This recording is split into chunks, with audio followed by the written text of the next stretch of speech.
Ramesh Ponnuru with us, National Review, with a terrific piece on the GOP party. Ramesh, let me cut to the chase. You were born after every Democrat in New York City said George McGovern was a shoo-in. It is bleak now for the Republicans, and yet you're optimistic about this Republican set of candidates. Why your optimism? I think that the candidate quality on the Republican side right now is being undervalued. In Pawlenty, Romney, and Huntsman, you've got three center-right governors who have outperformed their parties in their states. Any one of them, I think, will be a formidable contender against President Obama next year.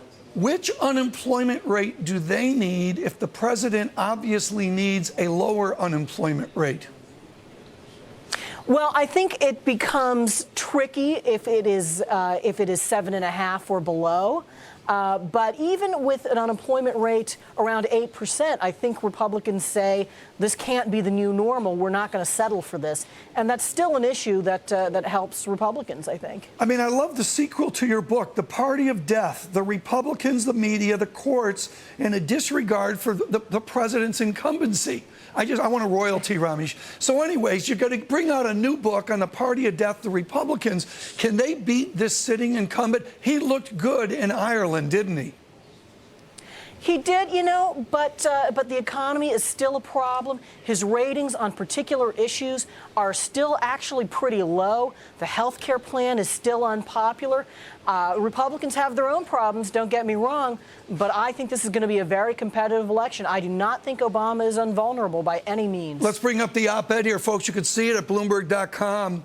Shameless plug. There it is. Don't underestimate Republicans in 2012. Major Republican candidates have lower favorability ratings than candidates in previous elections. Ramesh, is that a good idea or a bad idea? Do they want to start out this low of respect of the political gurus like you? Well, I think that that reflects the sourness of the national electorate right now, the unhappiness with the economy, and the fact that we're entering an age of austerity in national budget politics and state budget politics. That's not going to be a politically happy time. When you can have but it doesn't mean the Republicans are going to lose against Democrats, who are also going to be affected by that sour national mood. When is this going to be sorted out? Like, when does a debate matter? When does the public turn their attention to the elections? Is it this fall? Is it next winter? Is it next spring? Just what's your guesstimate of when we become engaged on this election? Outside of Iowa, it continues to be pretty much an insider game through the end of this year. But then things, I think, pretty rapidly in January and February, and you could end up having a Republican nominee by early March, late February. Ramesh Ponnuru, thank you so much.